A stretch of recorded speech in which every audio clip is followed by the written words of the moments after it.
Hello, नमस्कार दोस्तों। आज के इस वीडियो में हम एसएससी एमटीएस 2023 के मैथ्स के प्रश्न सोल्व करेंगे। और ये जो पेपर है आपका 12 सितंबर 2023 को शिफ्ट फर्स्ट में हुआ था, ठीक है। और ये आज हमारा प्रैक्टिस सेट 19 है। और देखिए कल गला ख़राब था इसलिए वीडियोस रिकॉर्ड नहीं हो पाई। आज हम इसके 2 सेट कंप्लीट करेंगे। हो सके तो हम इसके 3 सेट भी कंप्लीट कर सकते हैं, ठीक है। लेकिन 2 कन्फर्म है, 2 आज इसके प्रैक्टिस सेट हम कंप्लीट करेंगे, ठीक है। तो चलिए फटाफट से स्टार्ट करते हैं आज के क्वेश्चन नंबर फर्स्ट से। अब इसमें देखिए 2006 की तुलना में 2009 में उर्वरकों के उत्पादन में प्रतिशत वृद्धि आपको कैलकुलेट करके बताना है। परसेंटेज इंक्रीज आपको कैलकुलेट करके बताना। इसमें देखिए 2006 का देखना और 2009 तक। यहाँ पर डेटा आपको दिखाई नहीं पड़ रहे थे तो मैंने पहले से यहाँ पर लिख दिए हैं, ठीक है। अब यहाँ पर 2006 में अगर आप देखें तो 45 और यहाँ पर देखें तो 100। तो कितने का इंक्रीमेंट आपको दिखाई पड़ा? 55 का इंक्रीमेंट आपको दिखाई पड़ा। तो 55 का इंक्रीमेंट हुआ है कितने पर? 45 पर, और गुणा आप यहाँ पर 100 करा देंगे। तो यहाँ पर आपके पास क्या बनेगा? ये 11/5 से कटते हैं तो ये आपके पास 11/9 इंटू में 100 बनेगा। और 1/9 की परसेंटेज वैल्यू आप यहाँ पर जानते हैं 11 से ही 1/9% होती है। तो अगर आप उसको 11 से मल्टीप्लाई कराएंगे तो ये अप्रोक्सीमेट 122% आएगा। भाई देखिए आप यहाँ पर इसको किस तरह से लिख सकते हैं? 11 इंटू में 1/9 और इंटू में 100 ऐसे लिख सकते हैं। और 1/9 की परसेंटेज वैल्यू आपको पता होगी 11 इंटू में ये आपके पास यहाँ पर 11 से ही 1/9% होती है, ठीक है।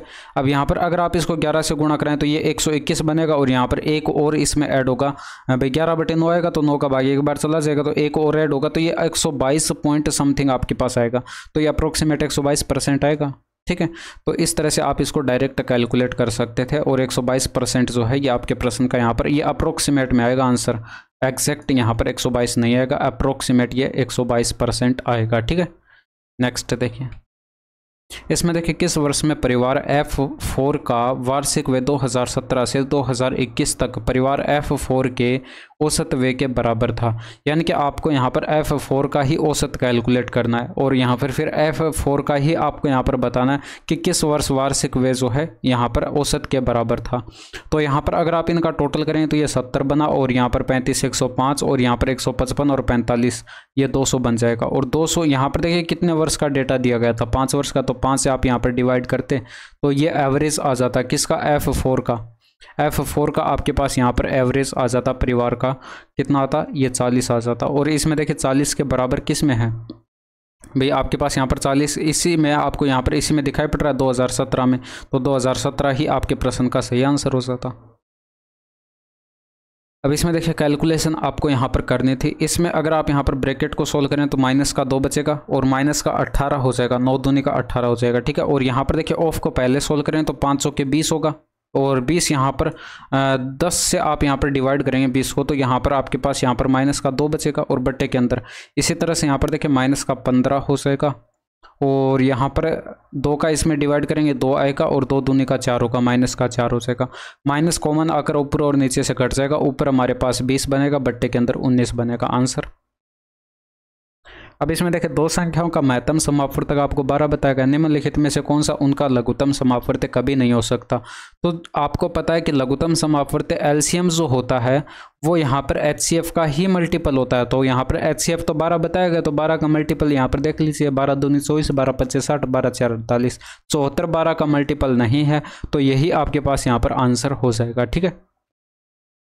अब इसमें देखिए यदि एक खोखले गोले को जिसके बाह्य और आंतरिक व्यास आपको यहाँ पर क्रमशः बताए गए हैं को पिघलाकर 8 सेंटीमीटर आधार व्यास का एक शंकु बनाया जाता है तो इस शंकु की ऊंचाई कितनी होगी आपको कैलकुलेट करके बताना है। तो यहाँ पर देखिए मैंने आपको पीछे बताया था कि यहाँ पर खोखला गोला जो होता है उसके अंदर मटेरियल का अगर हम आयतन वॉल्यूम कैलकुलेट करें तो उसके लिए फॉर्मूला मैंने आपको बना के दिखाया था। यहाँ पर 4/3 और ये पाई ब्रैकेट के अंदर कैपिटल R³ माइनस का स्मॉल r³ हो जाएगा, ठीक है। अब यहाँ पर ये आपके पास व्यास बताए गए हैं तो यहाँ पर ये आपके पास कैपिटल R बराबर ये 6 ज़्यादा है तो इसको कैपिटल R से लिख रहे हैं। ये आपके पास यहाँ पर 6 का आधा करेंगे तो 3 सेंटीमीटर की हो जाएगी। और यहाँ पर स्मॉल r बराबर व्यास 4 बताएगा तो त्रिज्या आपके पास यहाँ पर कितनी हो जाएगी? आधा हो जाएगी, यानी कि 2 हो जाएगी। इसके बाद यहाँ पर देखिए इसको मैं r' से लिख देता हूँ क्योंकि ये शंकु का आधार का व्यास आपको बताया गया। तो यहाँ पर त्रिज्या कितनी हो जाएगी? इस 8 का आधा करेंगे यानी कि 4 सेंटीमीटर आपके पास ये आ जाएगी। अब यहाँ पर ये वॉल्यूम जो है ये बराबर होना चाहिए था शंकु के वॉल्यूम के 1/3 पाई। और यहाँ पर ये r' का स्क्वायर होता है, तो आर डैश इंटू में आर डैश ऐसे लिख देता हूँ और यहाँ पर इंटू में हाइट हो जाएगी h। ये इसका शंकु का वॉल्यूम होता है। हालांकि देखिए मैंने ये आपको लिख के बताया, बाकी यहाँ पर आप डायरेक्ट वैल्यू पुट करते हैं। आपको पता है यहाँ पर 1/3 पाई से 1/3 पाई खत्म। इसके बाद यहाँ पर 4 इंटू में ब्रैकेट के अंदर देखिए 3 का क्यूब करते और माइनस का यहाँ पर 2 का क्यूब हो जाता, और बराबर की साइड आपके पास यहाँ पर आर डैश की वैल्यू आप यहाँ पर 4 रखते तो 4 इंटू में 4 और इंटू में h आ जाता, 4 से 4 और कट जाता। ठीक है। अब यहाँ पर देखिए 9 में से अगर आप 27 में से अगर आप यहाँ पर 8 घटाते तो ये आपके पास यहाँ पर 19 बचता, और यहाँ पर ये 4 इधर डिवाइड में आ जाता। ठीक है। और ये आपके पास यहाँ पर h बराबर आ जाता। तो यहाँ से h बराबर आप क्या लिख सकते थे, 4 का इसमें डिवाइड करते, 4 चौके 16 हो जाता, बच गया 3 और बट्टे में 4, यानी कि सेंटीमीटर में आपके पास यहाँ पर आंसर आ जाता। ठीक है। अब इसमें देखिए हेमा ने 3 वर्ष के लिए जो है वार्षिक रूप से संयोजित चक्रवृद्धि ब्याज की दर से 1728 का निवेश किया। एक निर्दिष्ट अवधि के बाद उसे जो है 4096 मिले वार्षिक ब्याज की दर आपको कैलकुलेट करके बतानी, रेट ऑफ इंटरेस्ट आपको कैलकुलेट करनी। तो इसमें आप यहाँ पर देख सकते हैं 3 वर्ष का आपको टाइम बताया गया है। अब अगर आप यहाँ पर प्रिंसिपल और अमाउंट का रेशियो कैलकुलेट करते हैं तो इसकी पावर यहाँ पर 3 होती, क्योंकि 3 वर्ष का टाइम बताया गया। और इसके बाद यहाँ पर देखिए ये आपके पास प्रिंसिपल ये बताया गया और अमाउंट ये बताया गया, तो इनका देखिए आप 4096 और बट्टे करते 1728, तो ये आपके पास प्रिंसिपल और अमाउंट के बीच रेशियो आता। और आप इसको लिख क्या सकते थे भाई, 16 की पावर 3 आपके पास यहाँ पर 4096 होता है और बट्टे में 12 की पावर 3 होता है, तो यहाँ पर इसकी पावर पूरे की पावर आपके पास यहाँ पर 3 आ जाएगी। ठीक है। अब अंडर रूट के अंदर यहाँ पर ब्रैकेट के अंदर देखिए कट भी रहा है, 4 से ऊपर नीचे डिवाइड भी हो रहा है, तो 4 चौके 16 हो जाता, 4 त्रिका 12, पावर 3 आ जाती। अब ये इसके बराबर आता है, यानी कि अमाउंट और प्रिंसिपल का रेशियो और इसकी पावर 3 बराबर आपके पास किसके है, 4/3 की पावर 3 के। ठीक है। तो यहाँ पर अगर आप कंपेयर कराते तो ये अमाउंट और प्रिंसिपल, भाई आप दोनों साइड अगर आप घनमूल लेते तो आपके पास यहाँ पर अमाउंट और प्रिंसिपल का रेशियो 4:3 बनता। तो आप यहाँ पर देख सकते हैं 3 की राशि थी वो 4 हो गई, यानी कि 1 यूनिट का यहाँ पर चक्रवृद्धि ब्याज कंपाउंड इंटरेस्ट मिला होगा। तो यहाँ पर 1 यूनिट का कंपाउंड इंटरेस्ट मिला कितने पर, 3 पर, तो यहाँ पर रेट ऑफ इंटरेस्ट कैलकुलेट कर दे तो 1 यूनिट का हमें ब्याज मिला कितने पर, 3 पर, और गुणा 100 करते तो 1/3 की परसेंटेज वैल्यू होती है 33 से 1/3%। खत्म सॉल्व। इसमें देखिए अनिल बीना को 20% के लाभ पर एक कार बेचता है और बीना इसे करण को जो है 25% के लाभ पर बेच देती है, और यदि करण इसके लिए 2,25,000 का भुगतान करता है तो अनिल के लिए कार का क्रय मूल्य कॉस्ट प्राइस कैलकुलेट करके बताना है। एक चीज़ यहाँ पर देखिए इसने 20% का प्रॉफिट लिया, फिर यहाँ पर इसने जो है बीना इसे जो है करण को बेच देती है 25% के प्रॉफिट पर, तो ओवरऑल प्रॉफिट कितने का हो आप सक्सेसिव कैलकुलेट कर देते, 20 प्लस का 25 करते और यहाँ पर प्लस करते 20 इंटू में 25 और बटे 100 करते हैं, तो यहाँ पर ये 45 हो जाता और ये आपके पास यहाँ पर बन जाता 5 बन जाता, तो ये 50% का आपके पास ओवरऑल प्रॉफिट आया। तो यहाँ पर 100% में अपने आप में वो वस्तु जो थी वो अपने आप में 100% की थी, और 50% का प्रॉफिट लिया तो सेलिंग प्राइस जो था वो आपके पास यहाँ पर 150% रहा होगा, तभी यहाँ पर 50% का प्रॉफिट होगा। ठीक है। 100% की तो वो वस्तु अपने आप में थी। अब यहाँ पर ये सेलिंग प्राइस जो है वो आपके पास यहाँ पर बीना के लिए है, क्योंकि इसने जो है करण को बेचा था और करण ने इतने का भुगतान किया था, यानी कि इसी 150% की वैल्यू आपको प्रश्न में बता दी गई है कितनी है, 2,25,000। तो आप यहाँ पर देख सकते हैं डेटा कितना गुना आपको दिखाई पड़ रहा है भाई, 1500 गुना आपको यहाँ पर डेटा दिखाई पड़ रहा है। 0 से 0 कट जाएगा, 15 का डिवाइड करेंगे तो 1500 आपके पास आएगा। ठीक है। अब यहाँ पर जो कॉस्ट प्राइस आपके पास था वो अपने आप में 100% था, कॉस्ट प्राइस जो था वो अपने आप में 100% था, तो 150% की वैल्यू ये है तो 100% की वैल्यू कितनी हो जाएगी भाई, ये आपके पास यहाँ पर 1500 गुना था तो ये भी 1500 गुना हो जाएगा, यानी कि आपके पास यहाँ पर 1,50,000 जो है ये आपके प्रश्न का यहाँ पर सही जवाब होगा। हालांकि देखिए आंसर आपको डायरेक्ट दिखाई पड़ रहा था भाई, आप इतना कर लेते सक्सेसिव कैलकुलेट कर लेते तो आपको यहाँ पर डायरेक्ट दिखाई पड़ रहा था 50% का प्रॉफिट हुआ, यानी कि 150% में बेची गई थी और इतने का भुगतान किया, तो आप यहीं से डायरेक्ट देख लेते कितना गुना हो रहा है। तो आपको पता था कॉस्ट प्राइस 100 गुना होगा, तो आपको यहाँ पर डायरेक्ट आंसर दिखाई पड़ रहा था इतना कैलकुलेट करते हैं, बट ये मैंने आगे तक आपको पूरा कैलकुलेट करके दिखाया। ठीक है। अब इसमें देखिए राम ने जो है 65,500 में एक टीवी खरीदा और उसे 79,080 सॉरी यहाँ पर 89,080 में बेच दिया और उससे जो है टीवी पर कितने प्रतिशत का लाभ हुआ ये आपको कैलकुलेट करके बताना है। तो आप यहाँ पर दोनों का डिफरेंस देखते कितने का, भाई आप 79,080 में से अगर माइनस या 89,080 में से आप यहाँ पर माइनस करते कितना 65,500। तो यहाँ पर देख लेते कितने का प्रॉफिट हो रहा है, 0 8 बचा और ये 5 बचेगा और यहाँ पर ये आपके पास 8 में से 5 गया 3 बचेगा और यहाँ पर ये 2 बचेगा, यानी कि 23,500 का प्रॉफिट हुआ। तो प्रॉफिट परसेंटेज आपके पास क्या आ जाता, 23,580 का प्रॉफिट हुआ कितने पर, ये आपके पास 65,500 कॉस्ट प्राइस था, उतने पर ये प्रॉफिट कैलकुलेट करेंगे, गुणा 100 करेंगे। तो यहाँ पर 2 0 से तो 2 0 कट गए। इसके बाद यहाँ पर देखिए 5 से डिवाइड हो रहा है, ये आपके पास 13 5 65, 5 एकम 5 हो जाएगा और इसमें 5 से डिवाइड करेंगे 5 चौके 20 हो जाएगा और यहाँ पर ये 5 7 35 हो जाएगा, फिर यहाँ पर 5 एकम 5 हो जाएगा और फिर 5 6 30 हो जाएगा। अब यहाँ पर देख सकते हैं 131 का अगर आप ऊपर डिवाइड करेंगे तो यूनिट डिजिट आपके पास 6 आना चाहिए, तो एक ही ऑप्शन में आ रहा है, यानी कि 36% आंसर हो जाता है। भाई आप 131 में कितने का मल्टीप्लाई करें कि आपके पास यहाँ पर यूनिट डिजिट 6 आ जाए, तो यहाँ पर इससे मल्टीप्लाई करेंगे तभी आपके पास यूनिट डिजिट 6 मिलेगा। 131 को 36 से मल्टीप्लाई करेंगे तभी आपके पास यूनिट डिजिट 6 मिलेगा, आंसर लगा दीजिए। अब इसमें देखिए एक व्यक्ति की मासिक आय 27,000 थी और उसका मासिक व्यय 18,000 था। अगले वर्ष उसकी आय में 28% की वृद्धि होती है और उसके व्यय में 14% की वृद्धि होती है। उसकी बचत में प्रतिशत वृद्धि कैलकुलेट करके बतानी। तो यहाँ पर इनकम जो है वो आपको यहाँ पर बताएगी कितनी, 27,000 की। अब इसमें से इसने 28,000 जो है खर्च कर, सॉरी 18,000 जो है ये खर्च कर दिया, तो सेविंग उसकी कितनी बची, 9,000 की सेविंग बची। ये आपको पता है इनकम इक्वल टू क्या होता है, एक्सपेंडिचर प्लस सेविंग, ये फॉर्मूला होता है।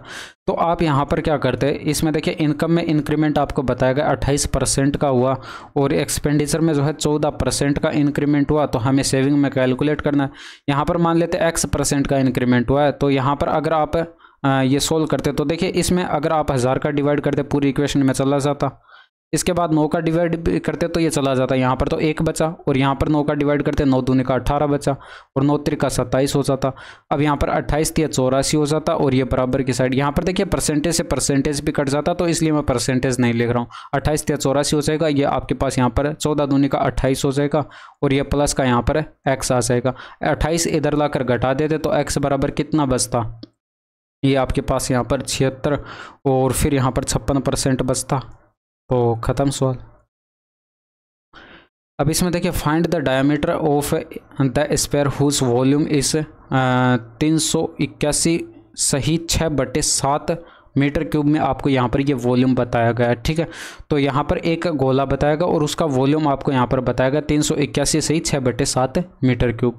तो यहाँ पर आपको डायमीटर कैलकुलेट करना था, यानी कि एक तरह से व्यास आपको कैलकुलेट करके यहाँ पर बताना था। डायमीटर व्यास होता है, तो आप क्या करते, त्रिज्या कैलकुलेट करते और उसका 2 गुना कर देते। तो यहाँ पर देखिए आपको वॉल्यूम जो बताया गया इसका यहाँ पर 7 गुना करते तो 7 एकम 7 7 8 56, तो यहाँ पर 567 ये हो जाता और 2167 होता है। 2167 में आप यहाँ पर 2100 आपके पास 2100 और यहाँ पर 567 कितना हो जाता, 2667 होता और उसमें आप यहाँ पर 6 ऐड करते तो ये 2673 बनता और बट्टे के अंदर आपके पास यहाँ पर 7 ये वॉल्यूम है। जबकि आपको यहाँ पर पता है गोले का वॉल्यूम क्या होता है, 4/3 और पाई और यहाँ पर r3। पाई की वैल्यू हम यहाँ पर डायरेक्ट रख देते 22/7, तो इंटू में 22/7 आ जाएगा और इंटू में r³ आ जाएगा और ये बराबर वॉल्यूम आपको यहाँ पर बताया गया था। सोल्व कर दीजिए भाई। इसमें देखिए यहाँ पर 11 से काटेंगे तो 2 बार कटेगा, 11 से इसको काटेंगे 11 दूनी का 22 हो गया, बच गया 4, 11 4 44 बच गया 3, 11 3 33 हो जाएगा और ये 7 से तो 7 कट जाएगा। इसके बाद यहाँ पर देखिए ऊपर 4 दूनी का 8 और इंटू में r³ है, तो 8 को आप 2 का क्यूब लिख सकते हैं और r यहाँ पर है ही, तो यहाँ पर 2r की पावर आप यहाँ पर ब्रैकेट लगाकर पावर 3 कर देंगे, ठीक है, क्योंकि 2 की पावर 3 क्या होता है 8 होता है। तो इसको मैंने ऐसे लिख दिया, 3 गुणा इधर करा देते, तो 3 के इधर गुणा कराते तो 3 त्रिका 9 4 त्रिका 12, फिर यहाँ पर 3 दूनी का 6 7 हो जाता 729। अगर आप दोनों साइड घनमूल लेते तो 2r बराबर आपके पास यहाँ पर 9 आ जाता, क्योंकि 9 का क्यूब आपके पास 729 होता है। अब यहाँ पर देखिए मैंने ऐसा क्यों किया, ऐसा इसलिए किया क्योंकि यहाँ पर आपसे डायमीटर पूछा गया था और डायमीटर क्या होता है, ये त्रिज्या का यहाँ पर 2 गुना होता है, यानी कि 2r आप यहाँ पर कैलकुलेट करते। तो यहाँ पर 2r की वैल्यू मैंने डायरेक्ट कैलकुलेट कर दी, वरना आप क्या करते हैं यहाँ पर r की वैल्यू कैलकुलेट करते और उसका फिर से आपको 2 गुना करना पड़ता, तब भी आपके पास यहाँ पर आंसर 9 मीटर में ही आता। ठीक है, इसमें देखिए कक्षा में लड़कों की औसत आयु 16 वर्ष थी। जब 13 वर्ष औसत आयु वाले 4 लड़कों को कक्षा में प्रवेश दिया गया तो कक्षा की औसत आयु में 6 माह की कमी आ गई और कक्षा में शुरुआत में कितने लड़के थे आपको कैलकुलेट करना। देखिए 6 माह का मतलब आधा वर्ष होता है और आधा वर्ष को आप 0.5 ईयर लिख सकते हैं। ठीक है, तो यहाँ पर 0.5 ईयर ये आपके पास यहाँ पर वर्ष में टाइम आ चुका है। अब यहाँ पर आप इसमें देख सकते हैं आपको यहाँ पर एवरेज 16 बताया गया था और जबकि जो 4 लड़के नए कक्षा में प्रवेश कर रहे हैं उनका औसत यहाँ पर 13 वर्ष हो जाएगा, क्योंकि प्रत्येक लड़के का 13 वर्ष यहाँ पर आपको बताया गया है। ठीक है, 13 वर्ष उनका औसत आपको यहाँ पर बताया गया। तो यहाँ पर देख लीजिए कितना कम है भाई, इससे यहाँ पर 3 वर्ष आपको कम दिखाई पड़ा। इसी कारण से यहाँ पर एवरेज में जो है 0.5 वर्ष की कमी आई है। तो यहाँ पर ये 0.5 वर्ष की कमी आई है, ये मान लेते x लड़कों में आई है। ठीक है, तो यहाँ पर x लड़के मान लेते हैं, तो 0.5 इंटू में x करते इतने की टोटल कमी हुई है।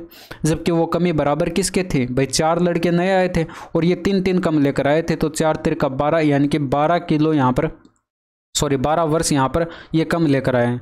तो यहाँ पर ये आपस में बराबर होना चाहिए और यहाँ से x बराबर कैलकुलेट करते तो 0.5 का मतलब 1/2 होता है। 2 के इधर गुणा करा दे तो 12 3 36 दूनी का 72 आपके पास यहाँ पर कक्षा में कुल लड़के आ जाते हैं। 1 सेकेंड,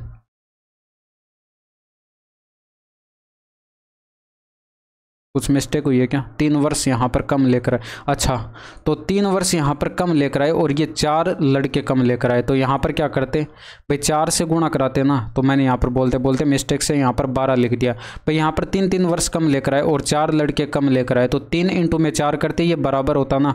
तो यहाँ पर 0.5 का मतलब 1/2 होता है। तो x बराबर यहाँ पर क्या हो जाता, 4 तिरका 12 दूनी का 24 आ जाता। ये देखिए बोलते बोलते यहाँ पर छोटी मोटी कैलकुलेशन में मिस्टेक हो जाती है। ठीक है, तो इसके लिए मैं क्षमा चाहूँगा। इसमें देखिए यहाँ पर 24 आपके पास ये जो विद्यार्थियों की संख्या आई है, ये आपके पास लड़कों की संख्या जो आई है वो तब आपके पास आई है जब ये 4 लड़के और कक्षा में प्रवेश कर जाते हैं। ठीक है, तो पहले कितने थे, यानी कि आप इसमें से भी 4 माइनस कर देते, बस ये काम आपको करना था और यहाँ पर कक्षा में 20 लड़कों की संख्या आपके पास यहाँ पर आ जाती पहले। ठीक है, अब इसमें देखिए एक वस्तु की पतन की ऊंचाई आपको यहाँ पर समय के वर्ग के अनुक्रमानुपाती आपको बताई गई है। वस्तु 4 सेकंड में 80 सेंटीमीटर नीचे गिरती है और 8 सेकंड में वस्तु कितनी ऊंचाई से गिरेगी, ये आपको कैलकुलेट करके बताना है। तो यहाँ पर देखिए हाइट जो है वो आपको यहाँ पर समय के वर्ग के अनुक्रमानुपाती बताई गई, यानी कि समानुपाती बताई गई। तो अगर आप यहाँ पर ये समानुपाती का निशान हटा दे तो यहाँ पर एक कॉन्स्टेंट वैल्यू आती है, वो हम यहाँ पर के मान लेते हैं। ठीक है, तो इसके बाद यहाँ पर देखिए आपको प्रश्न में बताया गया कि यहाँ पर टाइम जो है टी जो है ये 4 सेकंड का और यहाँ पर हाइट जो है 80 सेंटीमीटर नीचे गिरती है। तो यहाँ पर h की जगह 80 हो जाएगा और k इंटू में t की जगह अगर आप यहाँ पर 4 रखेंगे तो 4 का स्क्वायर होगा। 4 का स्क्वायर 16 होता है और 16 का इधर डिवाइड करेंगे, 16 85, k की वैल्यू आपके पास यहाँ पर 5 आ गई। तो k की वैल्यू आपको यहाँ से 5 मिल गई। अब यहाँ पर देखिए प्रश्न में क्या दिया गया, यहाँ पर टाइम दिया गया, नया टाइम जो है वो आपको यहाँ पर दिया गया। ठीक है, ये आपके पास यहाँ पर टाइम दिया गया और ये सेकंड में दिया गया और इसमें देखिए ऊंचाई आपको कैलकुलेट करके बतानी। तो आप फॉर्मूला तो यही यूज़ करते, h बराबर आपके पास यहाँ पर k की वैल्यू आपने 5 कैलकुलेट किए और t की जगह अब आप यहाँ पर ये रखते 8, तो यहाँ पर 8 का स्क्वायर हो जाता। अब यहाँ पर 5 इंटू में 64 करते, तो 64 का 5 गुना 320 आपके पास यहाँ पर सेंटीमीटर में हाइट आ जाती है, यानी कि इतने सेंटीमीटर जो है वस्तु नीचे गिर जाती। ठीक है, अब इसमें देखिए एक पुलिसकर्मी 600 मीटर की दूरी से एक चोर को देखता है और चोर 20 किलोमीटर पर आवर की चाल से दौड़ना शुरू करता है और पुलिसकर्मी 25 किलोमीटर पर आवर की चाल से दौड़ते हुए उसका पीछा करता है। तो 6 मिनट बाद उनके बीच की दूरी कैलकुलेट करके बतानी है।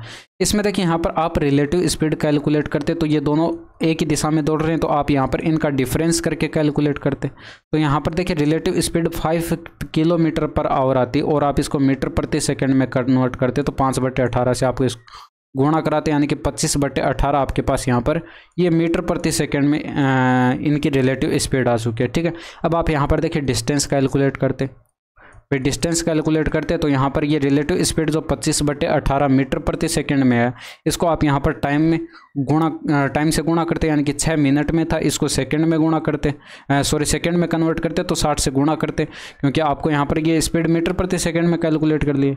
अब यहाँ पर देखिए 6 से ये 3 बार कटेगा, 3 से यहाँ पर ये 20 बार कट जाएगा, 25 दूनी का 50, ये 500 मीटर के डिस्टेंस जो है कवर हो चुकी है। 6 मिनट के अंदर 500 मीटर के डिस्टेंस कवर हो चुके हैं।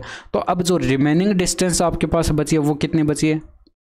रिमेनिंग डिस्टेंस जो है, टोटल डिस्टेंस इन दोनों के बीच की दूरी, वो आपको प्रश्न में 600 मीटर बताई गई थी। इसमें से 500 मीटर के डिस्टेंस कवर हो चुके हैं 6 मिनट में। अब 6 मिनट के बाद यहाँ पर जो शेष डिस्टेंस बची है वो आपके पास यहाँ पर 100 मीटर की बची है। ठीक है, शेष डिस्टेंस जो है वो आपके पास यहाँ पर 100 मीटर की बची है। इसमें देखिए एक स्कूल में 10वीं कक्षा के छात्रों की औसत ऊंचाई आपको बताई गई 100 सेंटीमीटर है और लड़कों की औसत ऊंचाई बताई गई 118 सेंटीमीटर है, जबकि लड़कियों की औसत ऊंचाई आपको 95 सेंटीमीटर बताई गई। यदि कक्षा में 20 लड़के हैं तो लड़कियों की संख्या आपको कैलकुलेट करके बतानी। एलिगेशन हम यहाँ पर लगा देंगे। इसमें देखिए यहाँ पर ये आपके पास बॉयज़ हो जाएंगे, ये गर्ल्स। बॉयज़ का एवरेज आपको यहाँ पर बताया गया 118, गर्ल्स का बताया गया 95। ठीक है, ओवरऑल हमें बताया गया 100 है। तो आप यहाँ पर बड़ी वैल्यू में से छोटी वैल्यू घटाते तो यहाँ पर 5 का डिफरेंस और यहाँ पर 18 का डिफरेंस, ये आपके पास बॉयज़ एंड गर्ल्स का रेशियो आ जाता है। जबकि यहाँ पर बॉयज़ की संख्या आपको प्रश्न में बताई गई 20 है, तो यहाँ पर डेटा देखिए 4 गुना लिखा हुआ है, तो गर्ल्स की संख्या भी 18 ना होकर 4 गुना हो जाएगी, यानी कि 72 जो है वो आपके पास लड़कियों की संख्या हो जाएगी। ठीक है, अब इसमें देखिए 100 श्रमिक प्रतिदिन 8 घंटे काम करके 2000 मीटर लंबी नहर 25 दिनों में खोद सकते हैं, और ऐसी ही 2800 मीटर लंबी एक नहर को प्रतिदिन 5 घंटे काम करके 32 दिनों में खोदने के लिए आवश्यक श्रमिकों की संख्या आपको कैलकुलेट करके बताने। तो आप यहाँ पर देख सकते हैं 100 श्रमिक हैं और MDS/W वाला फॉर्मूला हम यहाँ पर लगा देंगे। 25 दिन लगते हैं और प्रतिदिन 8 घंटे काम करते हैं, तो यहाँ पर कितनी लंबी नहर खोद सकते हैं? 2000 मीटर। तो यानी कि 2000 मीटर यूनिट, ये आपके पास यहाँ पर 2000 मीटर लंबी ये नहर खोद सकते हैं। वो हम यहाँ पर बट्टे में रख देंगे काम को। ठीक है, वर्क हम बट्टे में रखते हैं। अब इसमें देखिए यहाँ पर मान लेते हैं X मजदूर हमें चाहिए और X श्रमिक हमें चाहिए, और ये 32 दिन तक काम करते हैं और प्रतिदिन 5 घंटे काम करते हैं, और हमें टोटल कितनी लंबी नहर खुदवानी है? 2800 मीटर की नहर खुदवानी। तो यहाँ पर 2800 बट्टे में रखेंगे और ये बराबर कर दीजिए। यहाँ से आपके पास X की वैल्यू आ जाएगी, यानी कि श्रमिकों की संख्या आपके पास आ जाएगी। इसमें देखिए यहाँ पर 2 0 से ये 2 0 कट जाएंगे। इसके बाद 8 चौके 32 होगा, और यहाँ पर देखिए 5 चौके 20 हो जाएगा, और 20 पंचे 100 होगा, और 5 चौके 20 होगा। यहाँ पर बट्टे में 4 आएगा। अब 4 से ये 7 चौके 28, 7 बार कट जाएगा। 7 इधर अगर 25 से गुणा होगा, 25 सत्ते 175, आपके पास यहाँ पर श्रमिकों की संख्या आ जाएगी। अब देखिए कैलकुलेशन आप किस तरह से करते हैं, आप कैलकुलेट कर लीजिए। अगर आप लिख के कैलकुलेशन करते तो उसमें आपके पास यहाँ पर खिचड़ी सी बन जाती है, और हो सकता है आप कैलकुलेशन भी मिस्टेक कर दें, गलत कर दें। और देखिए इससे टाइम भी बचता है। अगर आप इस तरह से कैलकुलेशन डायरेक्ट काटते हैं तो इससे टाइम भी बचता है। अदरवाइज़ यहाँ पर ऐसे काटते कि 8 चौके 32, यहाँ पर 4 लिखते, फिर 5 चौके 20 गुणा कराते, फिर यहाँ पर 20 पंचे 100, इस तरह से करते। तो देखिए कैलकुलेशन में मिस्टेक्स होने की ज़्यादा संभावना रहती है। और इस तरह से अगर आप करते हैं तो इस तरह से भी देखिए हो सकता है मिस्टेक आप कर जाएँ, तो इसके बजाय आप यहाँ पर अलग अलग से लाइन लिख के करेंगे तो भी आपके लिए ईजी रहेगा। लेकिन देखिए गलत नहीं करना, क्वेश्चन आते हुए भी क्वेश्चन को गलत नहीं करना है। ठीक है, आराम से करिए। इसमें देखिए यहाँ पर एक छात्रावास में 75 छात्र हैं और नए दाखिले के कारण 15 नए छात्र मेस में शामिल हो गए, और मेस के दैनिक खर्च में जो है 240 की वृद्धि हो गई, और जबकि प्रति छात्र औसत खर्च में यहाँ पर 5 रुपए की कमी आ गई। तो मेस का मूल व्यय क्या है ये आपको कैलकुलेट करना। अब देखिए मेस का अगर आप मूल व्यय यानी कि इन 75 छात्रों का अगर एक दिन का व्यय हम यहाँ पर x मान लें, तो यहाँ पर ये एक दिन का x आपके पास व्यय आ गया। ठीक है, अब एवरेज कैलकुलेट करते तो यहाँ पर टोटल आपके पास x व्यय था और 75 छात्र थे, तो x बटे 75 आपके पास इनका एवरेज हो जाता।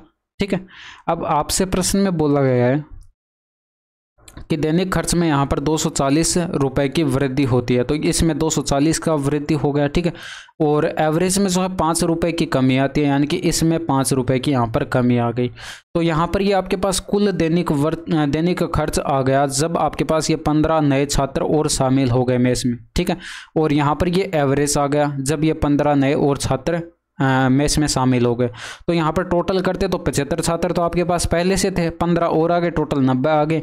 तो एवरेज को अगर आप 90 से गुणा कराते तो ये आपके पास टोटल दैनिक खर्च आ जाता, जबकि टोटल दैनिक खर्च आपके पास ये वाला है। तो आप इन दोनों को बराबर कर देते और यहाँ से x की वैल्यू कैलकुलेट कर लेते।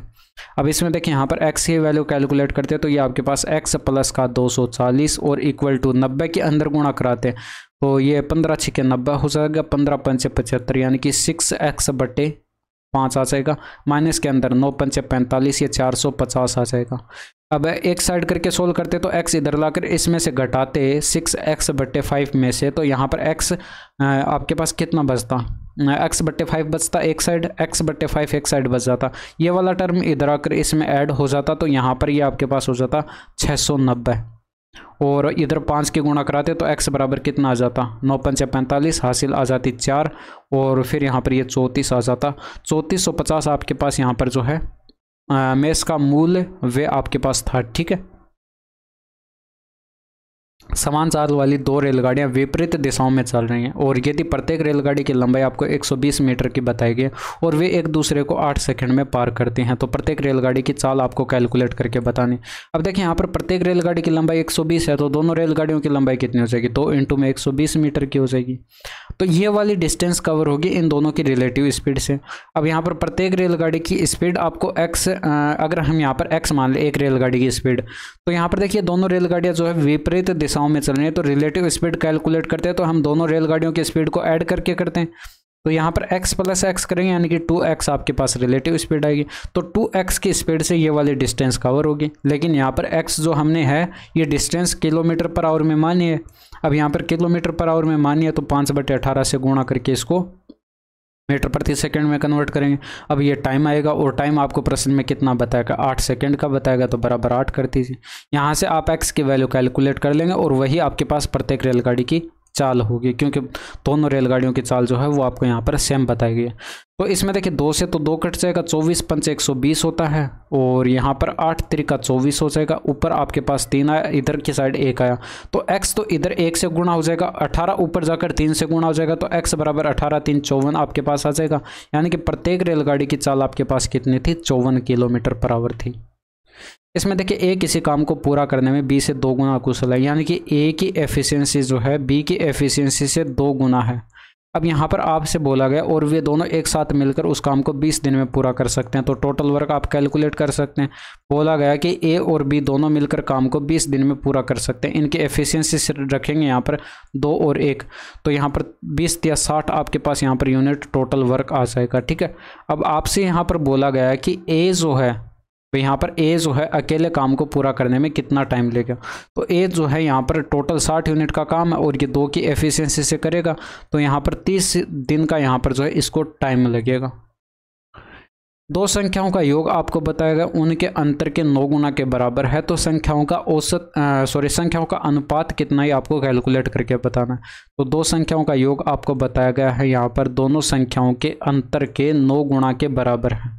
ठीक है, तो यहाँ से अगर इसको इधर भेज दें तो ये आपके पास a प्लस बी बट्टे a माइनस बी बराबर आपके पास यहाँ पर 9/1 आएगा। तो यहाँ पर आप कंपोनेंट और डिविडेंड लगा देते तो यहाँ पर आपके पास ऊपर क्या बनता, 2a बनता, बट्टे के अंदर 2b बनता और यहाँ पर जो है ये आपके पास यहाँ पर ऊपर 10 बनता और बट्टे के अंदर 8 बन जाता। तो यहाँ से 2 से तो 2 कट जाता और a/b बराबर क्या आता, 5/4 आता। यानी कि 5:4 जो है ये आपके पास यहाँ पर a और b का रेशियो आ चुका है। इसमें देखिए किसी धनराशि पर साधारण ब्याज मूलधन का 4 गुना है और वार्षिक दर प्रतिशत और वर्षों में जो है समय बराबर आपको यहाँ पर बता रखा है। वार्षिक प्रतिशत दर ज्ञात कैलकुलेट करके बतानी है तो यहाँ पर आपको यहाँ पर रेट ऑफ इंटरेस्ट और यहाँ पर वर्षों में जो टाइम है वो आपको यहाँ पर बराबर बता दिए गए। प्रिंसिपल अगर हम यहाँ पर p मान लेते तो यह फॉर्मूला हमारे पास PRT डिवाइडेड बाय 100 वाला हम यहाँ पर यूज़ करते और ये ब्याज हमारे पास जो आता वो यहाँ पर 4 गुना बताया गया प्रिंसिपल का। ठीक है, तो 4p हो जाता बराबर की साइड। अब यहाँ पर देखिए प्रिंसिपल हमने ये p माना और यहाँ पर देखिए रेट ऑफ इंटरेस्ट जो है वो हमने r मानी है, टाइम हमने t माना, ये बराबर बताएगा और बराबर हम x मान ले तो इन दोनों की जगह हम क्या रखते, x रखते तो x इंटू में x स्क्वायर बनता तो p इंटू में x स्क्वायर बनता और ये बट्टे के अंदर 100 बनता। ये देखिए आपको ये डायरेक्ट ही कर लेना, इतना ज़्यादा यहाँ पर लिखना नहीं पड़ता। ये बराबर 4p होता, p से p कट जाता। अब यहाँ पर x स्क्वायर बराबर आपके पास यहाँ पर 100 आता तो यहाँ पर x बराबर क्या आता, ये 1 सेकंड किया 100 नहीं आता, ये बराबर की साइड 4 भी तो है तो ये बराबर 400 आता। तो यहाँ पर x बराबर क्या आता, 20 आता। हमारे पास x बराबर 20 आया तो यहाँ पर ये बराबर की साइड क्या हो जाएगा, 20 हो जाएगा। तो यहाँ पर रेट ऑफ इंटरेस्ट भी 20% थी और टाइम भी यहाँ पर 20 वर्ष का था। तो रेट ऑफ इंटरेस्ट पूछी गई तो ये 20% आपके पास आंसर हो जाएगा। ठीक है, तो ये थे आपके पूरे 20%, आसान आसान से प्रश्न थे। ठीक है, तो आज की वीडियो कैसी लगी कमेंट करके ज़रूर बताएगा। बाकी मिलते हैं आपसे नेक्स्ट वीडियो में। That's all for today. Thank you, धन्यवाद, बाय बाय, टेक केयर।